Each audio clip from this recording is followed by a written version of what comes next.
चलो भाई, कहाँ तक पहुंचे थे? हाँ,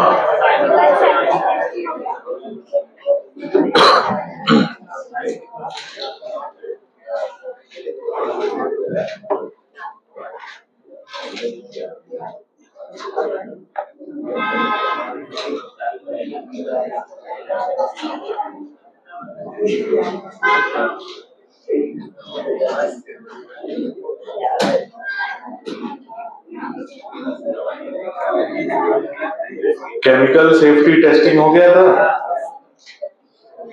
चलो,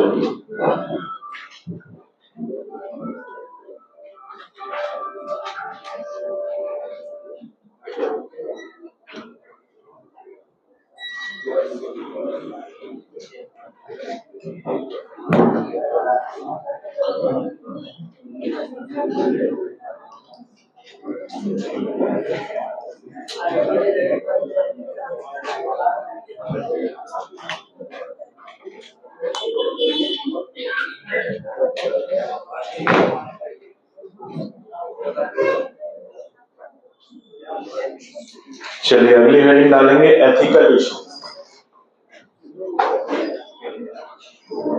अगली हेडिंग है एथिकल इशू। एक शब्द आता है एथिक्स, एक शब्द है एथिक्स। आप लोगों को मालूम है इसका मतलब? किसको मालूम है एथिक्स? नहीं मालूम। वैसे तो इसको हम कहते हैं नैतिकता। क्या कहते हैं? जैसे आप लोगों ने स्कूल में मोरल साइंस पढ़ा होगा। मोरल साइंस को क्या बोलते थे? नैतिक शिक्षा। तो मोरल साइंस का जो बड़ा भाई है वो कौन है? एथिक्स। इसका एक भाग है मोरल साइंस। नैतिकता क्या होती है, किसी को मालूम है? नैतिक शिक्षा क्या समझते हैं हम नैतिकता से? एथिक्स से क्या समझते हैं, जरा बताओ। अरे क्या बोल रहे हो? देखो कोई एक व्यक्ति हाथ ऊपर कर बताओ एथिक्स का मतलब।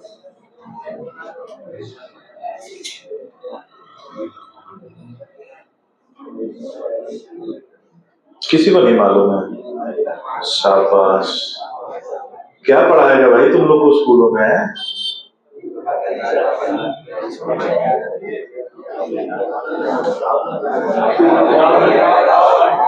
राहुल क्या क्या बताएंगे?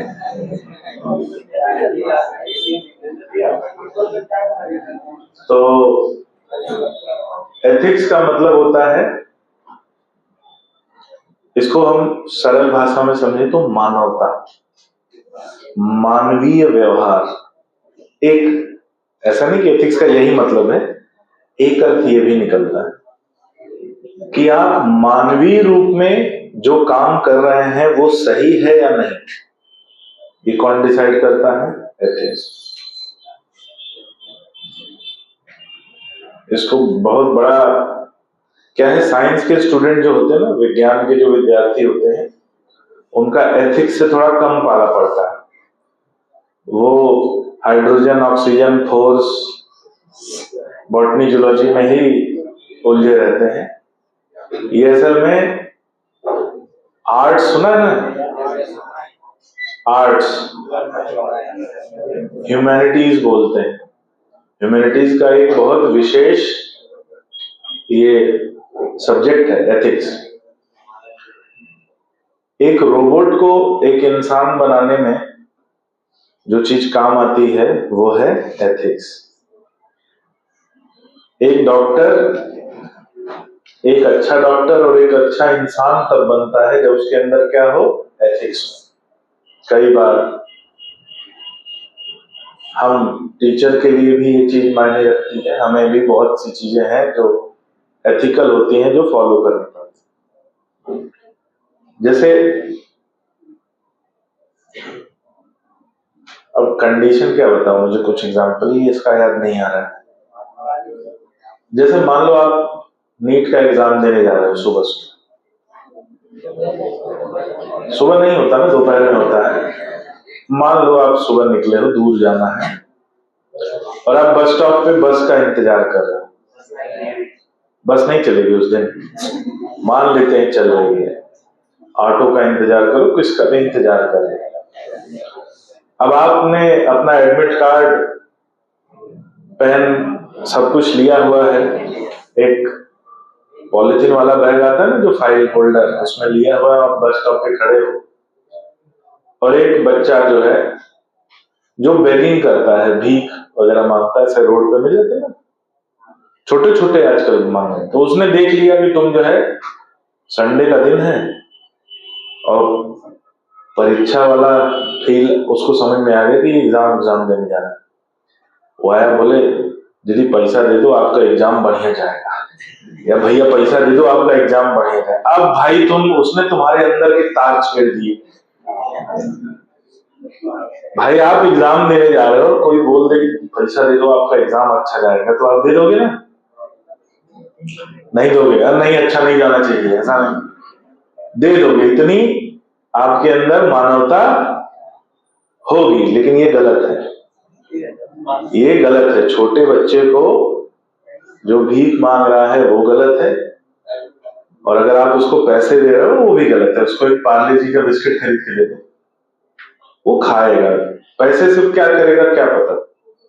तो आपको ये क्या हो गया, एथिकली आप करेक्ट हो जाओगे। खैर भोपाल में तो करना मत, आजकल नया नियम आया पिछले हफ्ते से, आप लोगों को मालूम नहीं होगा, भीख मांगने वाला भी जेल में जाएगा, उसको जो दे रहा है उसको भी पुलिस उठा जाएगी, भीख देने वाला भी जेल में जाएगा। ये इंदौर और भोपाल में, भारत में पहले 2 शहर यही हैं जहां ये शुरुआत हुई। तो अभी इंदौर में, अभी भोपाल में हो सकता है शुरू हो 1-2 महीने, 1-8 हफ्ते में। इंदौर में ना पुलिस की गाड़ी खोज रही, जैसे नहीं पशुओं को, आवारा पशुओं को भर के ले जाते थे, है ना, आवारा पशुओं को पकड़ पकड़ के जो है पुलिस, वो पशु विभाग वाले ले जाके बाहर जंगल में छोड़ देते थे, वैसे ही अब गाड़ी घूम रही है जो भिखारियों को कुछ नहीं कर रहे, उनको ले जाके शहर से 40 किलोमीटर बाहर छोड़ दे रहा हूं पैदल। जिनके हाथ पैर नहीं है नहीं आएंगे, वही रहेंगे।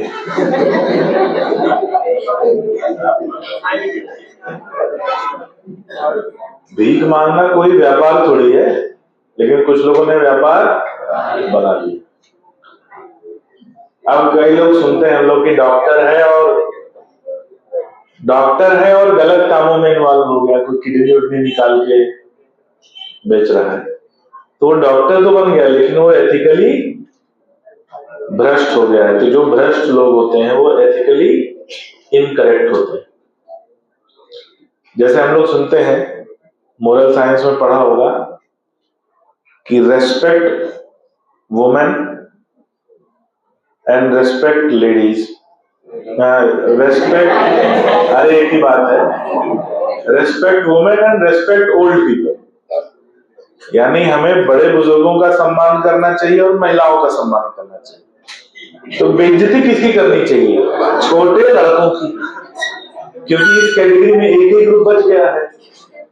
कहा जाता है ना, बड़े बुजुर्गों का सम्मान करो, महिलाओं का सम्मान करो, तो बेइज्जती किसकी करोगे? एक ही ग्रुप बचा है, छोटे लड़कों। तो अब कहीं छोटे लड़के दिखे, बढ़िया से, तेरी इज्जत करने के लिए नैतिक शिक्षा में नहीं पढ़ा है,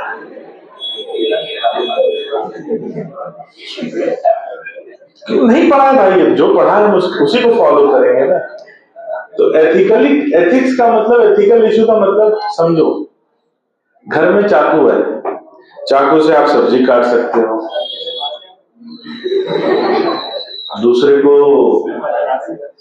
तो आप उसका उपयोग कहां कर रहे हो?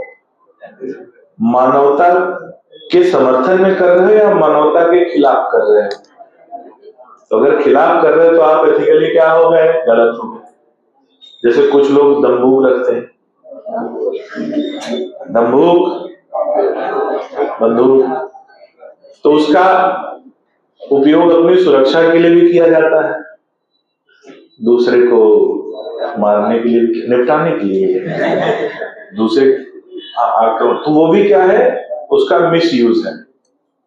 ऐसे ही विज्ञान क्या है, विज्ञान।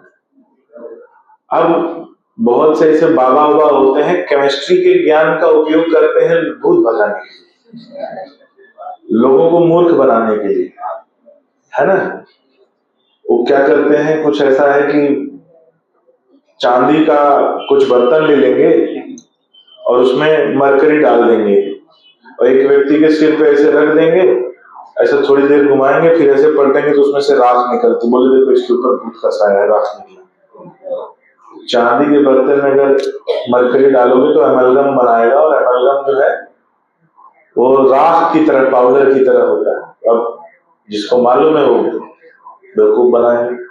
तो आप अपने ज्ञान का उपयोग किसी अच्छे काम में कर रहे हो या किसी बुरे काम में कर रहे हो, यही हो जाता है एथिकल इश्यू। अब आपको रिकॉम्बिनेंट डीएनए टेक्नोलॉजी का ज्ञान है और आपने 30, 35, 40 एंटीबायोटिक रेजिस्टेंट जीन ली और एक बैक्टीरिया में उसको प्लाज्मिड में डाल दिया और उस बैक्टीरिया को कल्चर मीडियम में ग्रो कराया और कहीं बाजार मंडी में गया, ओम फट स्वाहा दे के चले आए। भाई आपने एमडीआर स्ट्रेन बना दिया, ऐसा करना नहीं है, मैं ऐसा नहीं कि मैं टेक्निक बता रहा हूं, आपने एमडीआर स्ट्रेन बना दिया, उसके ऊपर कोई एंटीबायोटिक काम करेगा ही, और उससे जो संक्रमित होगा वो तो साक्षात उसको मोक्ष प्राप्त होगा। आजकल मोक्ष प्राप्त करने के और भी नए नए तरीके आ गए हैं। कुछ लोग कहते हैं कि कुंभ में जो मरा वो सीधा मोक्ष गया, कुछ लोग कहते हैं ना, और खुद वहां 5 स्टार जैसा एक कैंप बना के रह रहे हैं। अरे वहीं चाटो लकड़ी सुलगाओ, उसी बैठ जाओ, सीधा स्वर्ग मोक्ष प्राप्त होगा।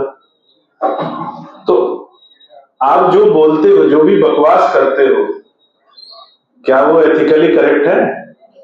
एथिकली करेक्ट है तो आप प्रवचन दे रहे हो, और एथिकली करेक्ट नहीं है तो आप बकवास कर रहे हो। यही कहानी है आज के समय की।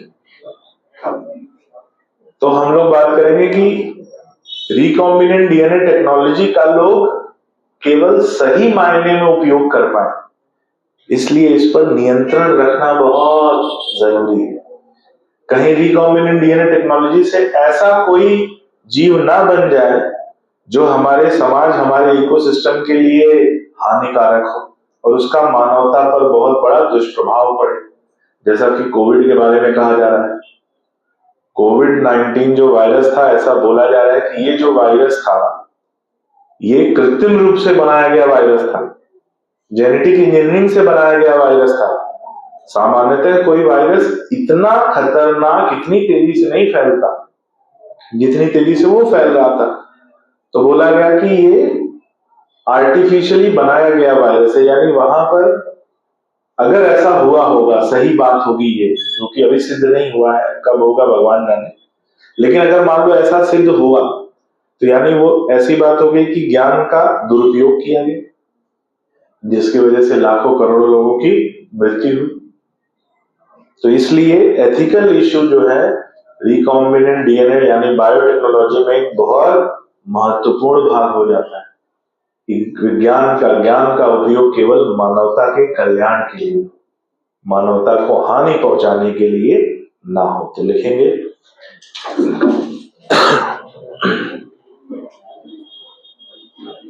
कि जेनेटिक मॉडिफिकेशन से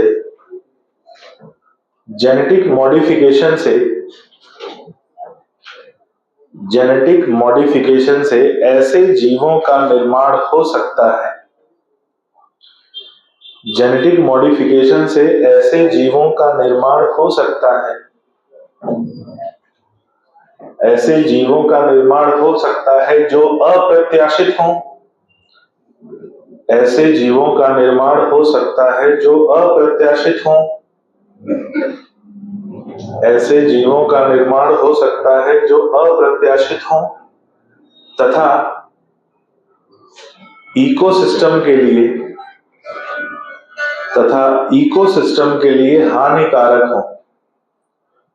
तथा इकोसिस्टम के लिए हानिकारक हो। तथा इकोसिस्टम के लिए हानिकारक हो।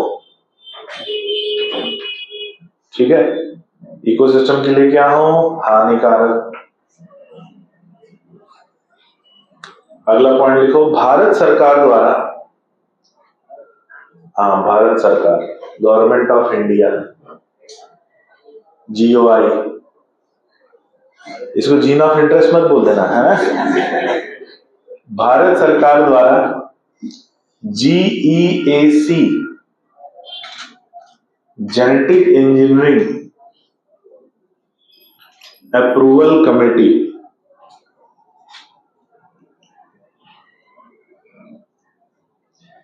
भारत सरकार द्वारा GEAC, genetic engineering approval committee नामक एक संगठन की स्थापना की गई। नामक एक संगठन की स्थापना की गई।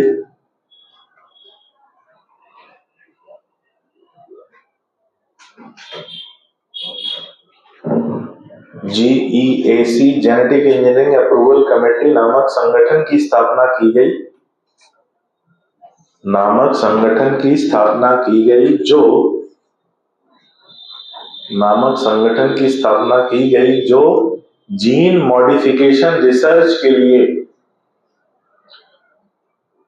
जो जीन मॉडिफिकेशन रिसर्च के लिए स्वीकृति प्रदान करता है, जो जीन मॉडिफिकेशन रिसर्च के लिए, जीन मॉडिफिकेशन अनुसंधान के लिए स्वीकृति प्रदान करता है,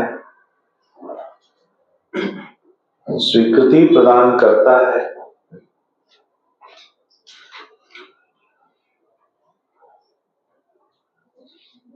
जो मानव कल्याण के लिए, जो मानव कल्याण के लिए आवश्यक हो,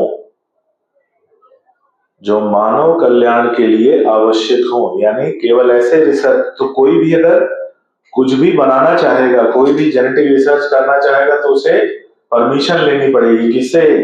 GEAC, genetic engineering approval committee से।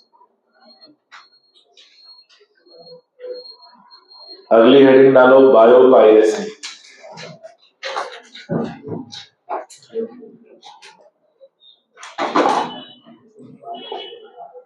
अगली हेडिंग बायोपायरेसी।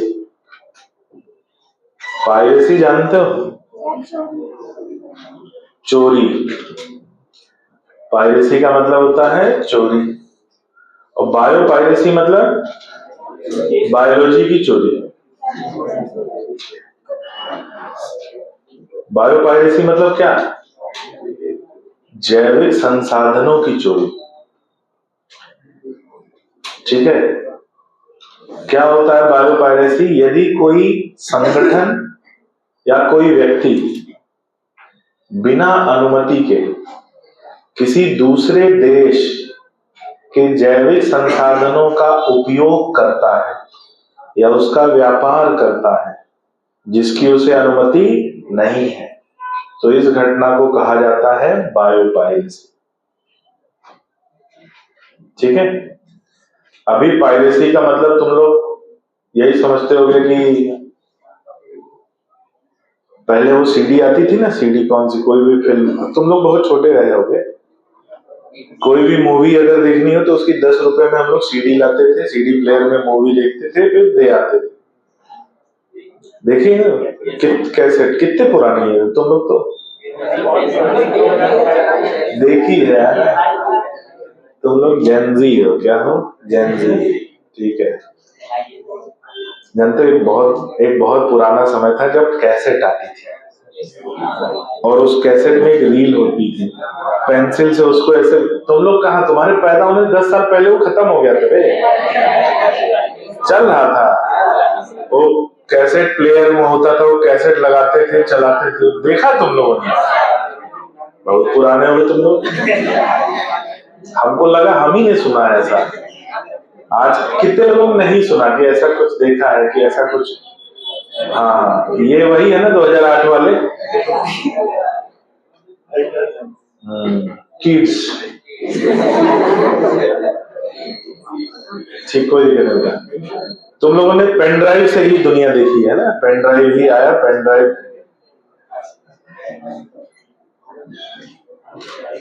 तो पहले क्या होता था ना, कोई भी मूवी आती थी तो सिनेमा हॉल में कैमरा लगा के उसकी कॉपी बना लेते थे, फिर उसको बेच देते थे। ये चोरी कहलाती थी। अब वो चोरी थोड़ी हाईटेक हो गई है, अब टेलीग्राम पे होने लगी। टेलीग्राम पे आता है ना, कोई मूवी आई पुष्पा 2, उसका लिंक आ जाता है ना, रिकॉर्डिंग करके, जो भी हो, वो भी चोरी है। लेकिन पहले पायरेटेड के लिए भी पैसे देने पड़ते थे, और अब फ्री में मिल जाता है टेलीग्राम पे, तो वो भी क्या है, पायरेटेड है। और टेलीग्राम पे किसी का नियंत्रण नहीं, ओटीटी पे भी आपको जो आती है वेब सीरीज वगैरह वो भी आ जाती है ना? क्यों सचिन, आती है ना? सोचो, आज की पीढ़ी को बर्बाद होने के लिए भी ना पैसे नहीं खर्चे करने पड़ते। हमारे समय में तो तुमको बर्बाद होना हो तब भी तुमको पैसे खर्चे करने पड़े। आज सब कुछ फ्री है। कहाँ फ्री है? इंटरनेट पे फ्री है ना? कोई भी नई मूवी देखनी हो टेलीग्राम पे देख लेते हो। जैसे तुम लोगों से अगर मैं पूछूं, कभी सिनेमा हॉल जाके कोई मूवी देखे हो? कौन सी? बहुत सारी। ऐसे शौक में गए होगे, एक आध देख ली होगी अभी भोपाल में, यहाँ देखी है? कितने लोग यहाँ पे, अच्छा कितने लोग ऐसे हैं जो आज तक सिनेमा हॉल नहीं गए? जरा हाथ ऊपर करो। इतनी जनसंख्या ऐसी है जो आज तक सिनेमा हॉल नहीं गए।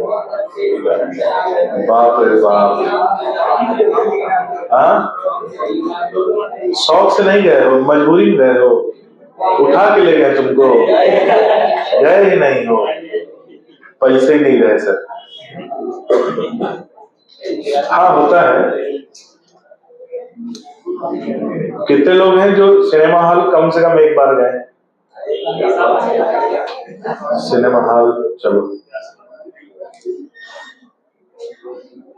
ठीक है।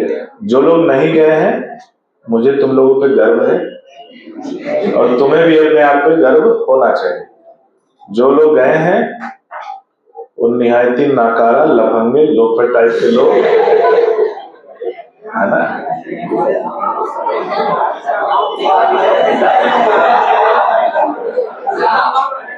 हम तो खूब गए हैं।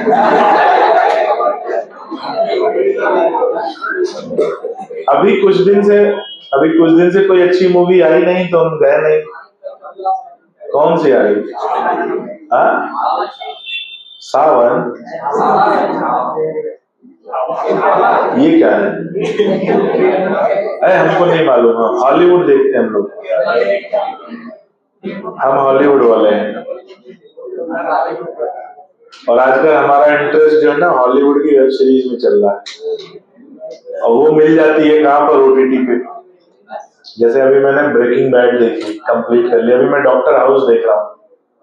मुझको अभी पता चला कि डॉक्टर हाउस में एक दिन देखना शुरू किया, मजा आने लगा। अभी सीजन 2 चल रहा है हमारा, कल सीजन 3 शुरू होगा। तुम्हारे समझ के बाहर की बात है। तुम लोग अभी मिर्जापुर बाहुबली वाले हो। चलो, मनी हाइस्ट देखी है? मनी हाइस्ट तो सुनोगे ना? हाँ, वो सबसे घटिया वेब सीरीज है। कुछ लोग उसी को लेकर पागल रहते हैं, अरे मनी हाइस्ट और ऐसा वैसा। मैं तो देखा, मैंने कहा 2 कौड़ी की, इससे घटिया कोई वेब सीरीज है ही नहीं। उससे घटिया भी है, 1-2 है। अब सब बाद में बताएंगे। बाद में पूछ लेना जब कि मेडिकल कॉलेज में जाए तो सर 5 साल कैसे कटे, तो हम बता देंगे तुमको कि ये काम करते रहो 5 साल कट जाएगा। बैरागी जी, चलो आगे बढ़ते हैं। तो बायोपायरेसी मतलब बिना अनुमति के जैविक संसाधनों का यदि उपयोग किया जाता है तो उसे कहते हैं बायोपायरेसी। लिखो, हेडिंग डालो बायोपायरेसी, लिखो कि यदि किसी व्यक्ति या संगठन द्वारा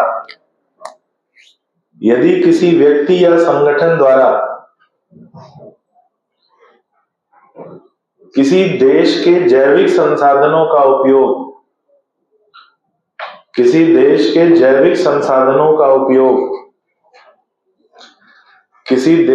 जैविक संसाधनों का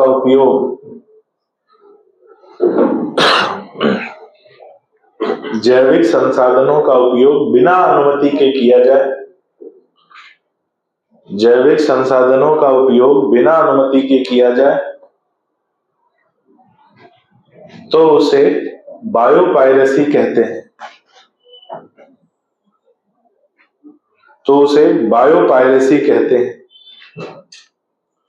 अगला पॉइंट, कई कंपनियों द्वारा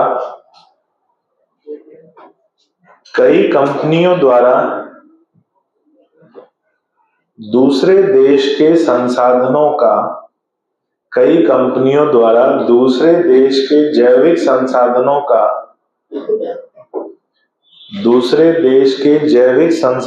का जैविक संसाधनों का पेटेंट करा लिया जाता है।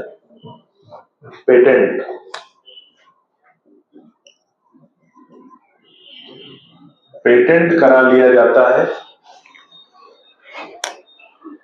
जिसके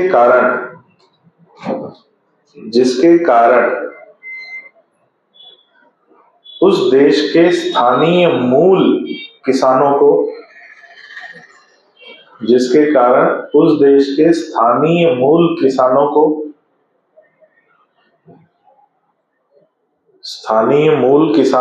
उन्हीं के संसाधनों के उपयोग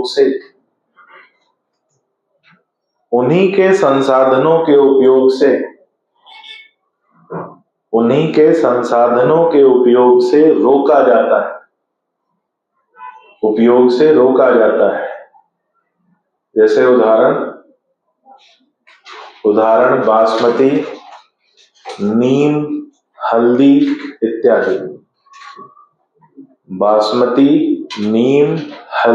इत्यादि। जैसे अगर हम कुछ सब्जियों या फलों की उत्पत्ति की बात करें कि वो कहां से उनकी उत्पत्ति हुई, तो हम लोग बोलते हैं आलू भारत का नहीं है। आलू भारत आया पुर्तगाल से। कहां से आया? हाँ। टमाटर भी वहीं से आया। कहां से आया? पुर्तगाल से। आज से यदि 1000 साल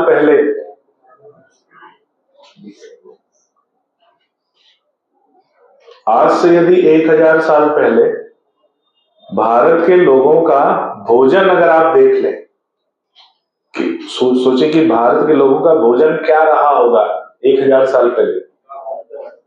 आलू टमाटर था, सेव टमाटर की सब्जी खा रहे थे, न सेव था न टमाटर था। तो हमारे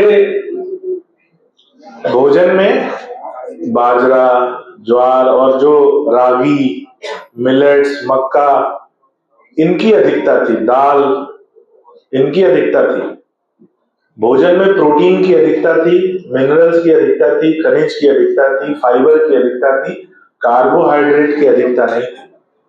लेकिन आज हमारा जो भोजन है उसमें कार्बोहाइड्रेट की अधिकता है। रोटी कार्बोहाइड्रेट, चावल कार्बोहाइड्रेट, आलू कार्बोहाइड्रेट। तो आज हमारा भोजन वैसा नहीं है जैसा 1000 साल पहले था, और उसका प्रभाव पड़ेगा। आज हम लोग पहले जो भोजन करते थे वो स्वास्थ्य को ध्यान में रखकर किया जाता था। अब जो भोजन किया जाता है वो स्वाद को ध्यान में रखकर किया जाता है। तो अब जो प्रेफरेंस है, जो वरीयता है, वो क्या हो गई है? बदल गई। जैसे शहरों में आजकल, शहरों में क्या हर जगह, हमारे समय पे होता था जो सब्जी नहीं पसंद आती थी घर में, होता ना कोई सब्जी नहीं पसंद आ रही है, कुछ खाना ऐसा आज बना है नहीं पसंद आ रहा है, जैसे गिलकी मुझको नहीं पसंद था, टिंडे, टिंडे कोई सब्जी है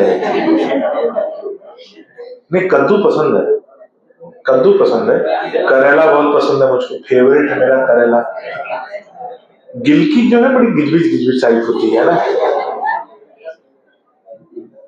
और टिंडे का तो समझ ही नहीं आता वो क्या है, वो लौकी है या कद्दू है या कुछ और है।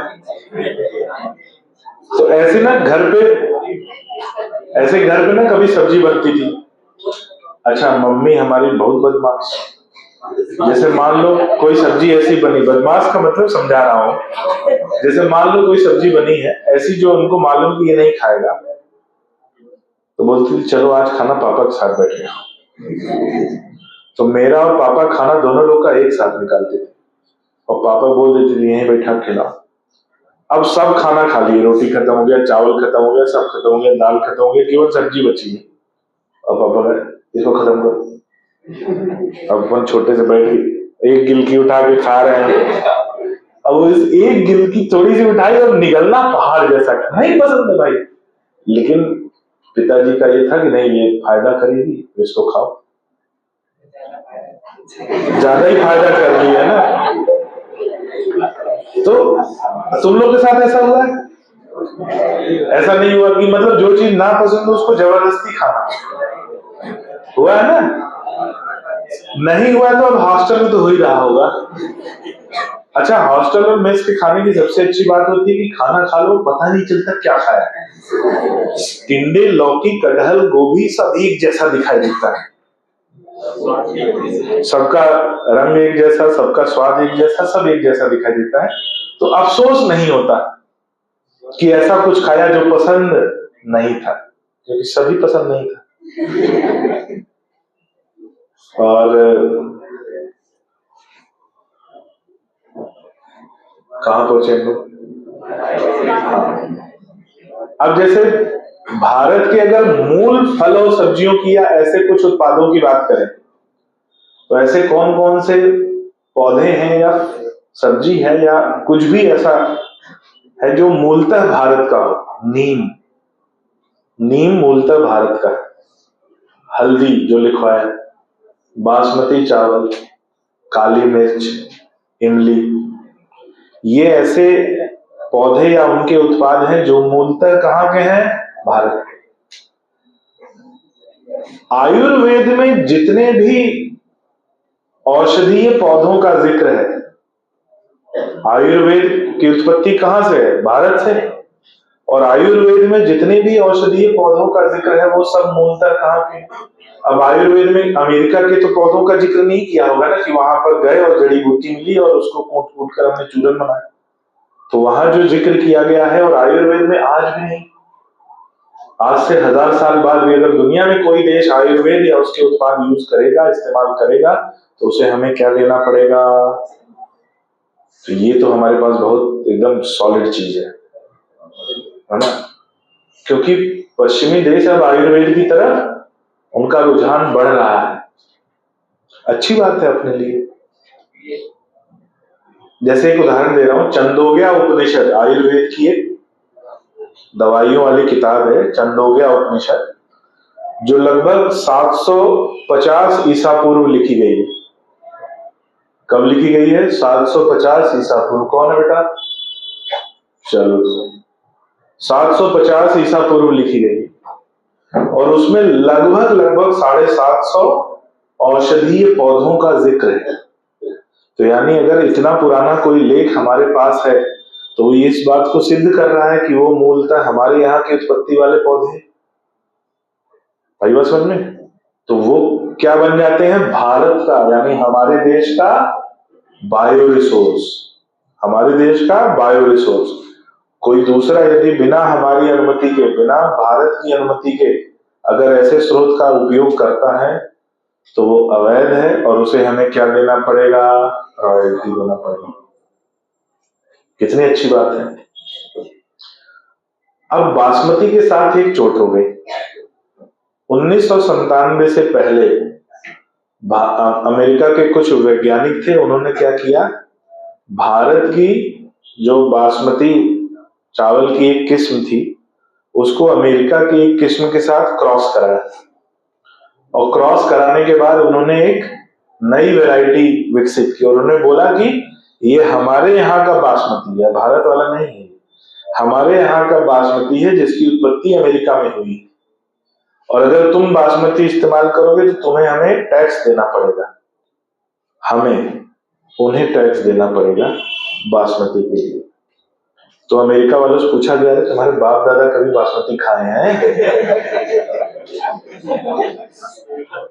जो तुम कह रहे हो कि बासमती तुम्हारे यहाँ है, तुम्हारे जरा पुरखों से पूछो, हमारे यहाँ पुरखों से पूछो, बताएंगे कि हाँ भाई बासमती खाए हैं, कितने प्रकार का होता है, क्या क्या होता है, कब उसकी बुआई हुई।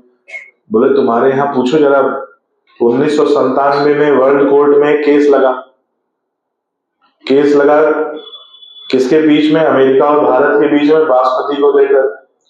तो बोला गया कि तुम एक काम करो, अपने यहाँ के 10-15 बुजुर्गों को ले आओ जिनकी उम्र 70 के ऊपर, और हम अपने यहाँ के बुजुर्गों को ले आते हैं। बोले ले आए। उनसे पूछे दादा कभी बासमती खाए हो? बोले नहीं। बोले तुम्हारे पिताजी कभी बासमती खाए हैं? बोले नहीं। बोले ना तुम बासमती खाए, ना तुम्हारे पिताजी बासमती खाए, ना तुम्हारे दादा बासमती खाए, और तुम कह रहे हो बासमती तुम्हारा हो गया। और अमेरिका वो केस हार गए, और तब से बासमती जो चावल है उसका पेटेंट भारत और भारत के किसानों के पास। अब दुनिया में कोई भी कभी भी बासमती का उपयोग करेगा उसे हमें क्या देना पड़ेगा? टैक्स देना पड़ेगा।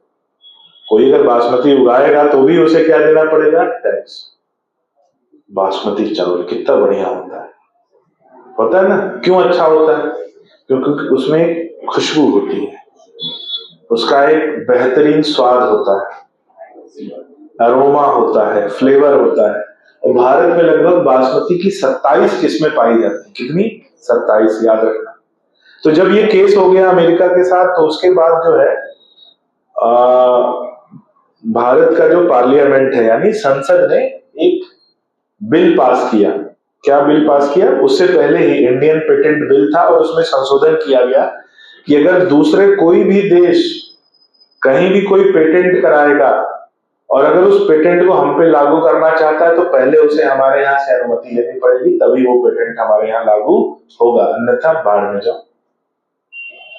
तो ये संशोधन हुआ किसमें? इंडियन पेटेंट बिल में। अब लोग ऐसी चोरी क्यों करते हैं? ये भी कारण है। हुआ क्या कि जो विकसित देश है, ऐसे देश जो अपने आप को विकसित बोलते हैं, ऐसे कुछ देशों का नाम बताओ। अमेरिका ही आता है तुम लोग के ध्यान में। दुनिया का सबसे अमीर देश जानते कौन है? अमेरिका नहीं,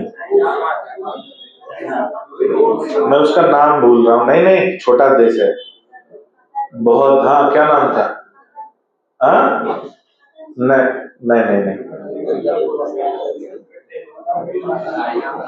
मेरे को नाम याद था, अभी मैं बोल रहा हूँ। उसका नाम तुम लोगों ने सुना ही नहीं होगा।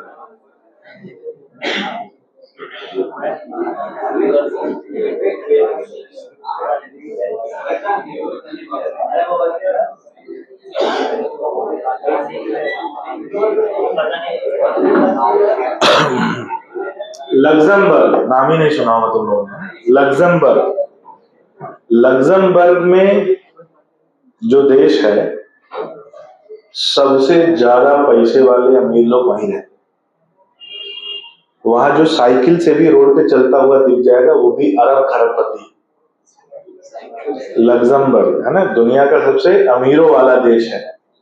इतना अमीर है कि वहां जितने भी पब्लिक ट्रांसपोर्ट चलते हैं, पब्लिक ट्रांसपोर्ट यानी बसेस वगैरह चलती हैं, वो फ्री चलती, फ्री। और लग्जमबर्ग में पैसा कहां से आया? सबने किसी न किसी का क्या करा के रखा है। किसी के पास 100 पेटेंट है, किसी के पास 200 पेटेंट है। ये यूरोपीय मानसिकता वाले लोग हैं। सबने पहले ही पेटेंट करा लिया, कोई किसी चीज का, कोई किसी चीज का। तो वहां पर जो लोग रहते हैं उनकी आय ही कहां से आती है? रॉयल्टी से आती है। वो कुछ नहीं करते, बढ़िया घर में सुबह उठते हैं, घूमते फिरते टहलते हैं, शाम को घर आ जाते हैं। और केवल कहां से पैसा आ रहा? उनके दादा परदादा ने कहीं पेटेंट करा लिया होगा, उनने कुछ पेटेंट करा लिया होगा, और उसका वो लाभ लेते हैं। सबसे अमीरों का देश है। और जो लोग वहां रहते हैं वो बस में चलते भी नहीं है। जो बस फ्री है वो बाकी लोगों के लिए, कि जो टूरिस्ट आते हैं उनके लिए है। क्योंकि वो लोग जो चलते हैं तो सबसे छोटी गाड़ी वहां जो चलती है, अगर रोड पे दिख जाएगी तो मर्सिडीज दिखेगी, जो सबसे छोटी गाड़ी। लग्जमबर्ग नाम है वहां, कभी जाना घूमने? ठीक है, तब पता चलेगा कि हम लोग कितने गरीब हैं, और तब पता चलेगा कि अमीर होते क्या हैं। ठीक है, तो उसके बाद अब होता क्या कि ऐसे जो देश हैं, जो विकसित देश हैं, उन्होंने अपने आप को विकसित बनाने में अपने जैविक संसाधनों का दुरुपयोग कर दिया, खत्म कर दिया, अपने कल्चर का खत्म कर दिया, अपना जो उनका जो पौराणिक ज्ञान था उसको भी नष्ट कर दिया। लेकिन ऐसे देश जो अल्प विकसित है या अविकसित है, उनके अभी भी जैविक संसाधन और उनकी परंपराएं, उनका जो पौराणिक ज्ञान है, जो पीढ़ियों से चला आ रहा ज्ञान है, वो अभी भी बरकरार है। तो जो विकसित देश होते हैं वो ऐसा सोचते हैं कि ऐसा कुछ किया जाए और इनके जैविक संसाधनों को लूट लिया जाए। जैसे आप लोग एक बात ध्यान से सुनो, सबसे बड़ा चोर देश है अमेरिका, सबसे बड़ा चोर है। उसने इराक पे हमला किया। इराक पे हमला किया किसके लिए? इराक में जो सोना था वो लूट लिए, इराक में जो तेल के कुएं थे वो लूट लिए, अपना फ्यूल मिलता रहे। जितनी भी लड़ाइयां लड़ी हैं पिछले द्वितीय विश्व युद्ध के बाद, वो केवल और केवल किसके लिए लड़ी हैं? चोरी करने के लिए। सबसे बड़े चोर लोग हैं ये जो ट्रम्प आया है ना, एक नंबर का। ये कहीं किसी के सगे थोड़ी हैं, वो केवल अपने हैं, निहायती मतलबी लोग, और अपने आप को बॉस दिखाते हैं कि हम दुनिया के बॉस हैं।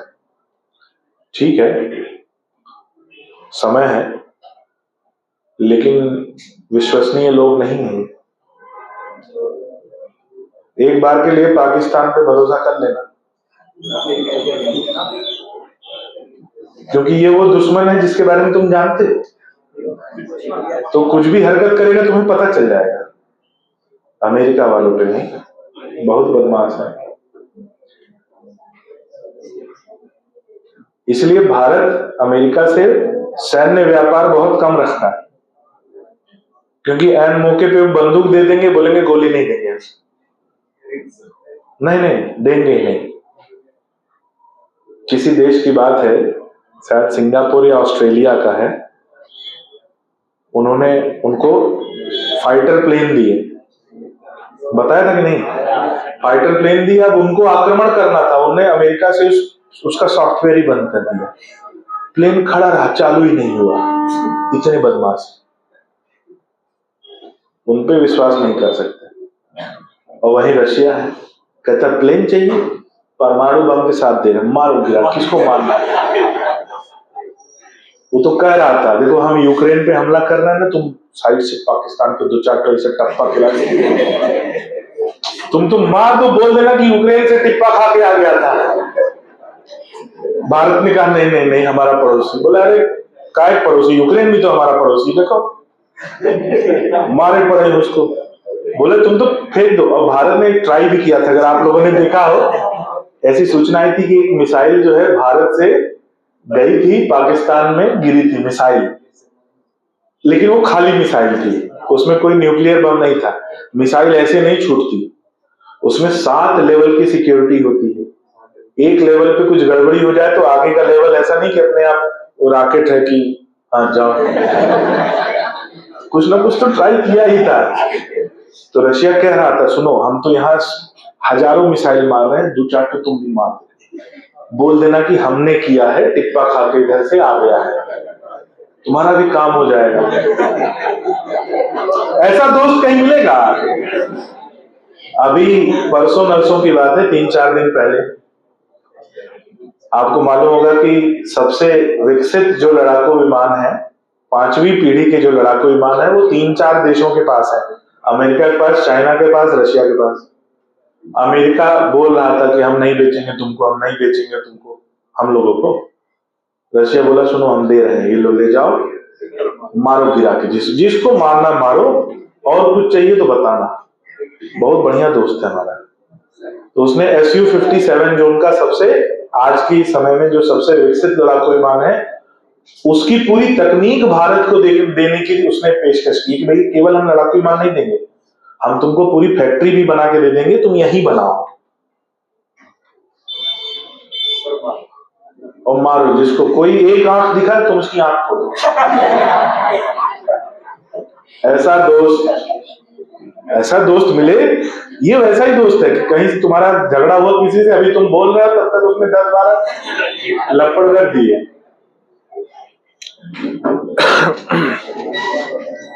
तो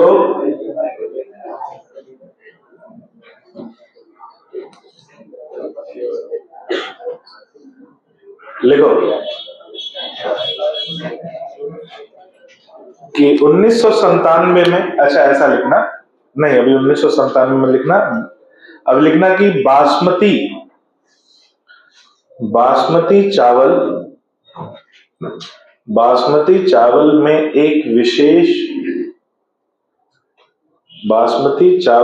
एक विशेष गंध और, हाँ सुगंध एक ही बात है, तू गंध लिख ले या सुगंध लिख ले,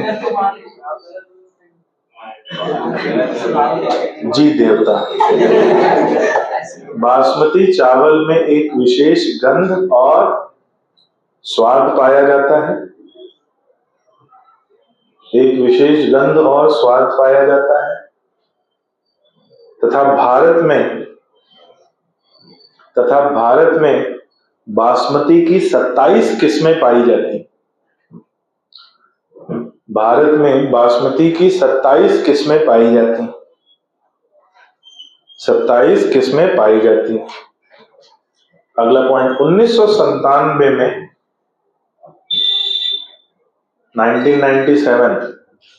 1997 में अमेरिका की एक कंपनी ने 1997 में अमेरिका की एक कंपनी ने वहां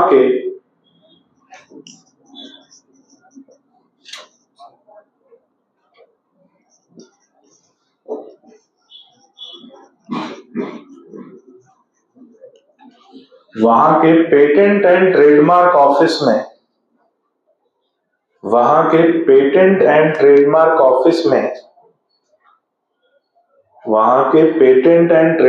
ऑफिस में, बासमती की एक नई किस्म का पेटेंट कराया। ऑफिस में बासमती की एक नई किस्म का पेटेंट कराया,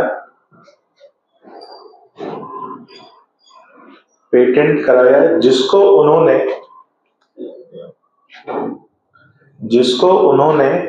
भारतीय बासमती की एक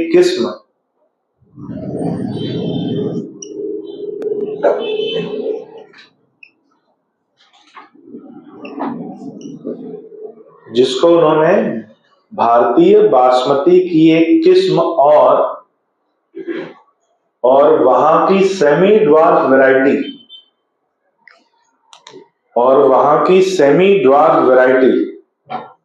भारतीय बासमती की एक किस्म और वहां की सेमी ड्वार्फ वैरायटी को क्रॉस करके विकसित किया था। सेमी ड्वार्फ वैरायटी अंडरलाइन कर लेना, एक किस्म यहां की और एक किस्म वहां की, दोनों को क्रॉस करके विकसित किया था। सेमी ड्वार्फ वैरायटी को क्रॉस करके विकसित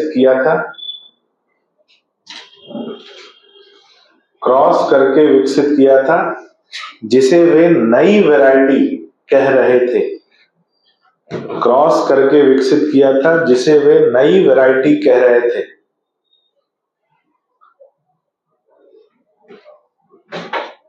जिसे वे नई वैरायटी कह रहे थे। अगला पॉइंट, इस अधिकार के मिलने के पश्चात, इस अधिकार के मिलने के पश्चात, मिलने के पश्चात वे भारतीय किसानों को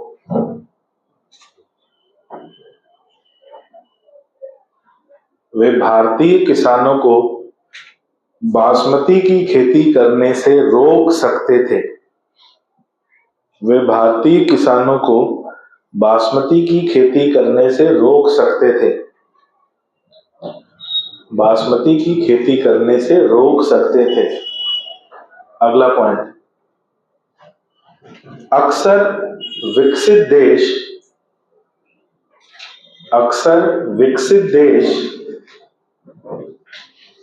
अपने जैविक संसाधनों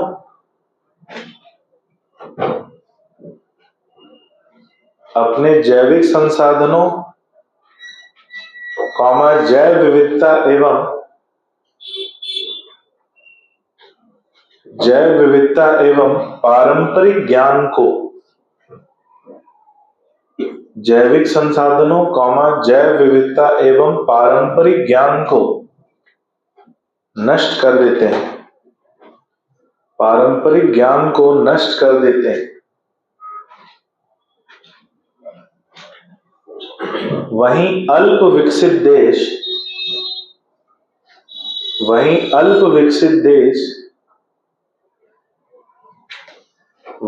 अल्प विकसित देश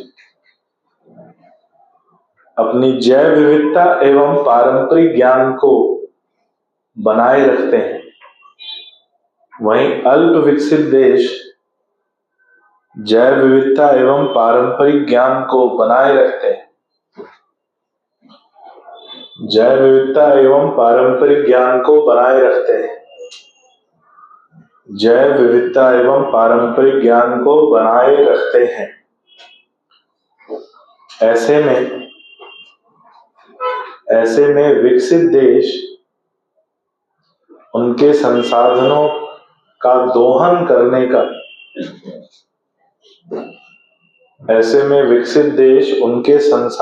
का दोहन करने का प्रयास करते रहते हैं।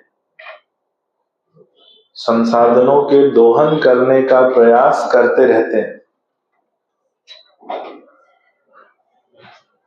अगला पॉइंट, ऐसे किसी दुरुपयोग को रोकने के लिए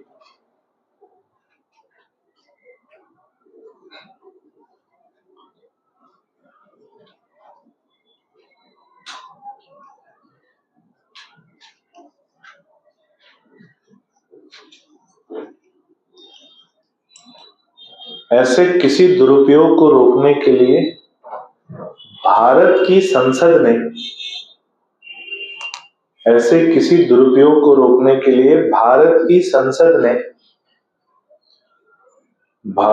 संसद ने इंडियन पेटेंट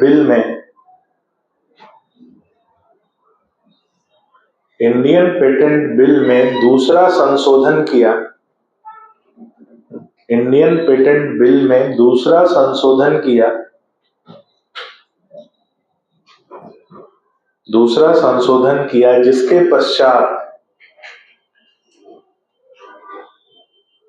जिसके पश्चात किसी भी पेटेंट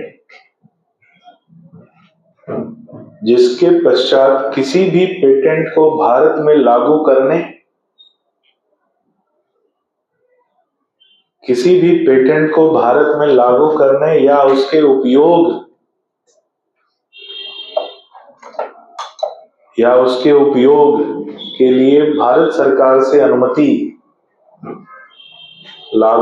या उसके उपयोग के लिए भारत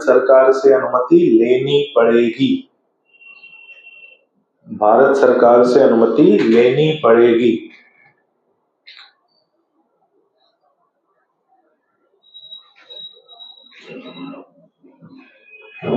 लेनी पड़ेगी। That's all for biotechnology.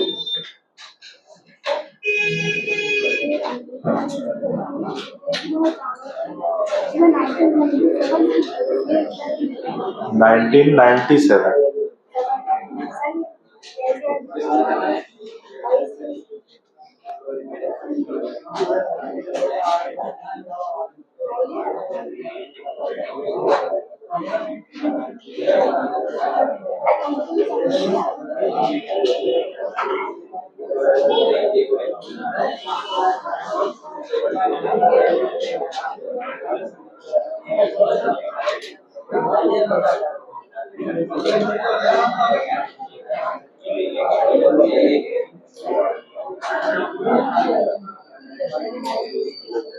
Ninety seven बेटा, 97 हिंदी में गलत है।